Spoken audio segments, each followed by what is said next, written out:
Okay, so this is chapter 7. This is the consultation piece, your last section. What is consultation and what is it not? So there's a lot of times that consultation can look different, but it's always um, has a more singular purpose when it comes to us using consultation in the mental health field. I took some time and found some different definitions from different people. It describes any action that you take with a system in which you are not a part of. So you may reach out to a specialist and tell them that maybe they're an adolescent or a child specialist and you're wanting some information about a specific type of diagnosis, and they don't work for your company. You're just trying to gather more information. A consultant is a person in a position to have some influence over an individual, a group, or an organization, but who has no direct power to make changes or implement changes in that program. So, one of the things you always have to think of is like you can have these people that come in and consult on ways to change your agency, get do observations, look at how you're running things and give you feedback, but they literally have no control on the changes that you do or do not make. You are consulting anytime you are trying to change or improve a situation that have no direct control over the implementation. You are giving your best skilled advice, take it or leave it, right? Um, so anytime that two professionals in which one is asking the other one that has more of a skilled uh, knowledge on a topic, that's when you're seeking consultation. Primary levels of consultation. Sometimes it is aimed at enhancing mental health, coping skills, education, psychoeducation, community task force. The second is identifying and treating problems for at risk populations. So this might be more of like this group needs more support. Maybe we can add mentoring or tutoring or a program for latchkey kids after school. Um, so primary intervention is always that we're going to give it to everybody, and that way maybe we'll head off some stuff down the road.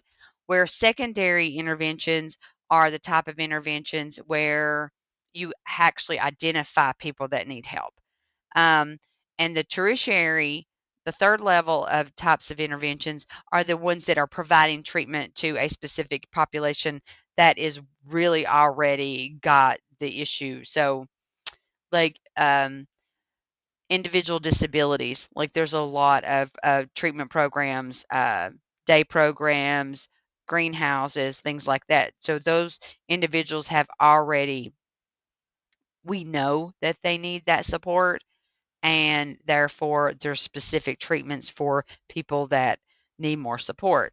Whereas a secondary, you're trying to target the people that could, uh, be more like latchkey kids could be more apt to use drugs, and you're trying to head that off.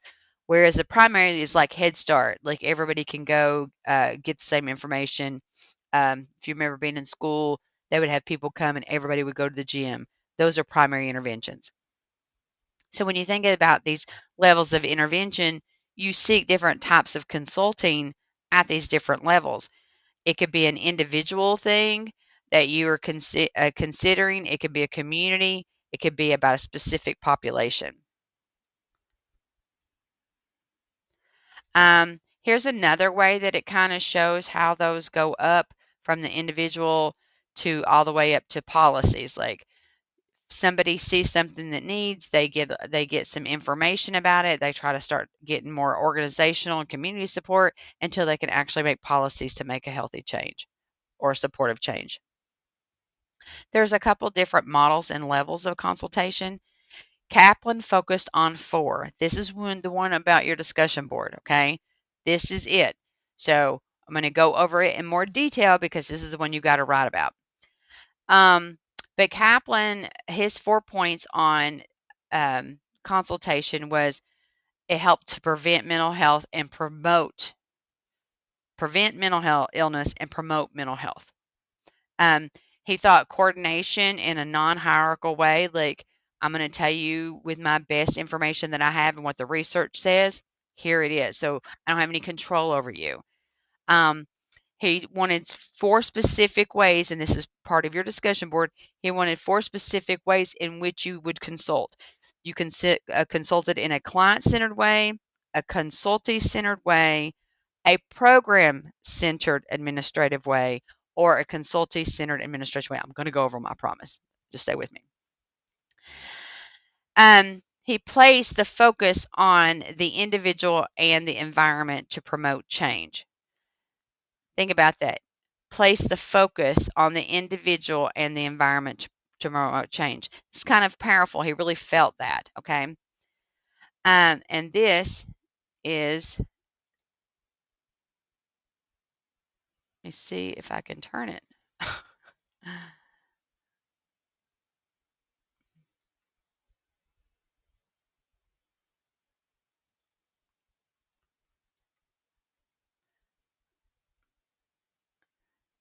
I'm going to do it that way. Okay.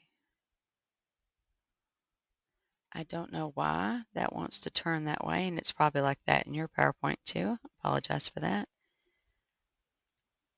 Okay, so here's Kaplan's 4. You're the consultant. If somebody says, hey, I have this client has these issues. Can you give me some information on this client? So you have a severe case on your caseload of someone that has 7-year-old with very severe anxiety, and everything that you've tried has not worked. You reach out for consultation on that specific client. Then you are getting client-centered consultation. Okay? You are getting client-centered consultation. You're getting consultation over a specific client. Now, it says, is there a request to help someone learn tools and techniques at work with a group of people they have in common? Let's say that instead of you having this one specific client, you realize you're getting a lot of kids on your caseload with anxiety. You've got like 10 kids now that all meet the criteria for anxiety. And you're like, man, I need help figuring out how to manage all these anxious kids and giving them support.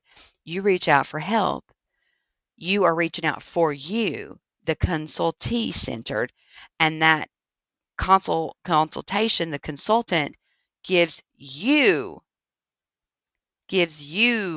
information of how to provide services better to this group of people. That's consultee centered. That's about you getting the consult.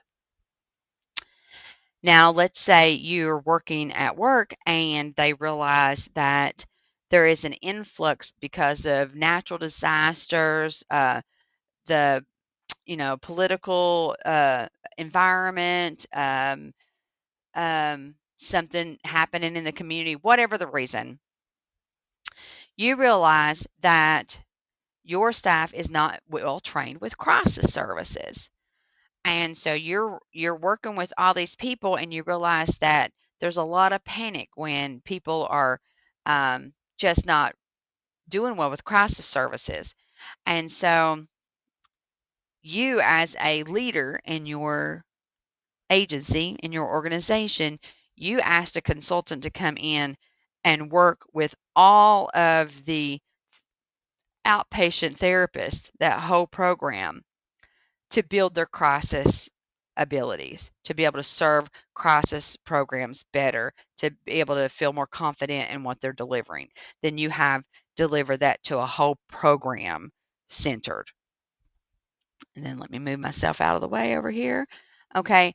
Now, the fourth one is, what if the request is to work with the group on strengthening the group as a whole?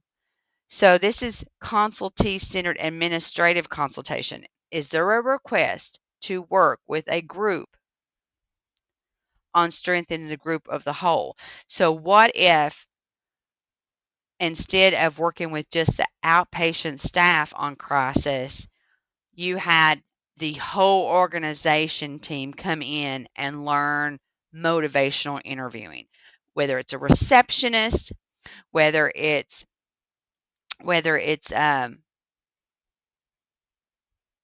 case manager, whether it's the medical, the whole group gets this training. That is going to be consultee centered administrative consultation. So I hope that helps break that up for you. Again, you have articles to read more in depth on this, but I want you to know that these are the only four choices that you have in your discussion board. And so I hope that you're listening to the lecture, because I always get that one person that doesn't use one of these four. Okay. So don't be that person. There you go. Um, the next couple of slides just goes through what we actually talked about. It talks about providing services to client. The target is the client, the student, the child, the parent, the employee, whatever. It's very one person, centered. Um, and so this is what I basically just went to. But if you need more examples, then you can go through here and get a little bit more ideas of those four. And so that gives you that information. Okay. Consultation in an organizational setting.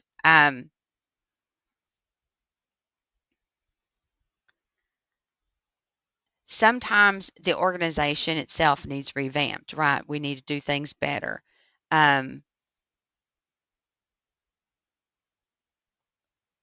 a human service model, in the cultural model here, it's really basically saying we need to help humans grow and develop where they are and be efficient, but also recognize that we're human and we have to focus on human needs also. How well is your agency trained in diversity and understanding people's various needs? That's the cultural model. Um, there's the learning theory, and in the learning theory, you're going to look at more of a teaching role. Um, knowledge resources, more of a direct role, covers like cognitive behavioral and social learning theories, because it's a learned behavior or learned skill, those type of things, learning theory. Other things about the learning theory is it focuses on the client indirectly, because you're building problem solving with the supervisee or the consultee, um, so that they have skills to better help people in the future. The behavioral approach focuses on operationalizing the problem. How do you observe it? How do you chart it? How do you review records? What are you looking at? CBT focuses on thought, opinions, and interpretations. Adlerian focuses on meaning. What's the whole meaning under it? So these should sound very familiar to you. They're very much they're theories that you learn to work with clients. Uh, social learning theories focuses on the environmental factors, those other factors of behavioral and personal, but also how is that impacted by the environment. Then you have Gestalt. Um,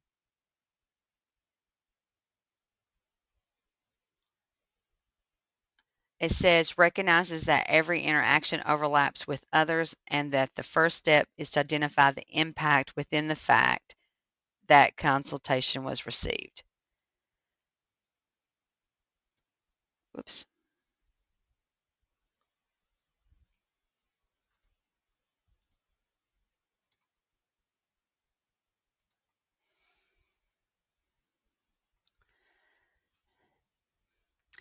I think when you think about the Gestalt theory, that Gestalt is a very honest theory, likes to get straight to the point. So you have to kind of really realize that what they're saying here is this didn't just happen. How did we get here? What are the factors that led to this point? And you also have to think about the human factor, that some people don't really want a specialist coming in and giving them help. So even the acceptance of assistance sometimes is you got to get through the resistance. And so the Gestalt theory works a whole lot on getting through that fear. How did we get here? What are all the steps that has happened up to this point? Um, and that allows the ideal of change to actually occur. Psychoanalytic theory, it says as a consultant, focus on search for hidden underlying meanings because it's psychoanalytic, so it kind of goes along with what you should be used to with psychoanalysis, looking for themes. It says identifies ways in which a client or consultee will deflect the need for change. All of us resist change, and it's a very common thing, so we need to monitor that. When you're the consultant, you're the person that is supposed to make sure that you're monitoring for these things. Um, this type of consultation is direct and works directly with the client and the consultee. So this one is different than the other ones in the sense that the consultant actually works with the client. Most of these other ones, it's just the consultant and the consultee. This one, all three people can be involved. Chaos theory, which is kind of an interesting theory in itself. Basically, it talks about that there's a mystery to everything and how complex everything actually is and unpredictable. Um, it says, as a consultant, the focus is on making sure even the seemingly minute factors are explored, which can have a major impact. For example, the butterfly effect, which is talking about if all the butterflies went up at one point on the globe and flew away, that they could cause a tsunami. But then it also talks about like in order for these complex things that are possible to actually occur, the mysteriousness and the interesting things about them is how many exact things in like the planet would have to align for these type of things to occur. And so it allows you to break all the actions down into much smaller fragments of actions of like point one, point two, point three, so you can micro study all the stages that got to this point. And then you have Bronfenbrenner type beliefs that talks about one of the things when we're, as a consultant, we're identifying alternative solutions is having the client in the middle and looking at all the ways that they're directly and indirectly impacted. And one of the things that Bronfenbrenner added to the idea of the meso macro systems is the ideal of time. So it's not so much what happened and when it happened for that person, but what developmental stage of time in their life did these events occur. And so if you think about a loss, like someone experienced a loss, how different does it impact someone when they are 5 years old, 15 years old, 55 years old? So they added the ideal of a way to explore it in a systematic way that also involved developmental milestones or developmental understanding. And then you have ACA codes around being a consultant because you have them as a clinician, you have rules as a supervisor, you also have ACA codes of being a consultant. And so these are listed here for you. Uh, you need to have a written contract, which is an informed consent from the people that you are providing those services to. Um, Issues and things that you might run into is getting into a triadic relationship, especially like if you start consulting for someone or have a relationship. You want to watch out for those enmeshment type issues. Um,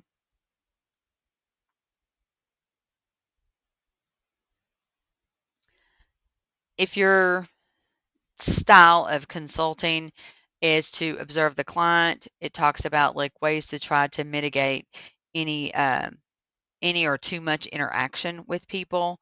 The thing with people is you have to understand that when you bring someone in and they're involved in it, then they kind of consider that person part of it, even if they're just coming in. Think about it. If they're just coming in to consult with you on a case and they're observing your client, it's going to be really hard for that kid, possibly, or adult, to not realize that that's now a person of their treatment team. They're not really going to understand that person coming in, giving their expert advice, and then walking right away.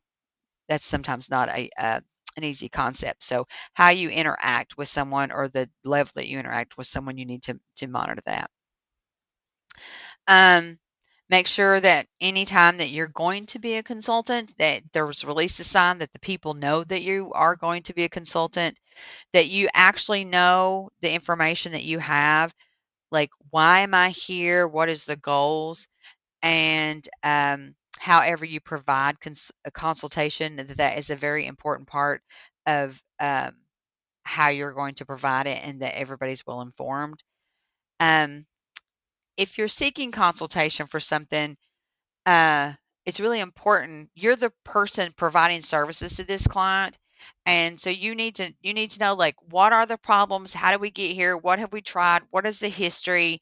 What do you actually need in it now? So if this client has been a difficult client for 5 years, why are you seeking consultation today? So you really need to be able to break those things down to know, like, do I need a consultant at this point? And not just that you're just frustrated and don't know what else to do. So kind of really process it and think it through. And these are some just tidbits that you can do to help yourself with that. Okay, and so that is all of chapter 7. Um, I hope you enjoyed the class.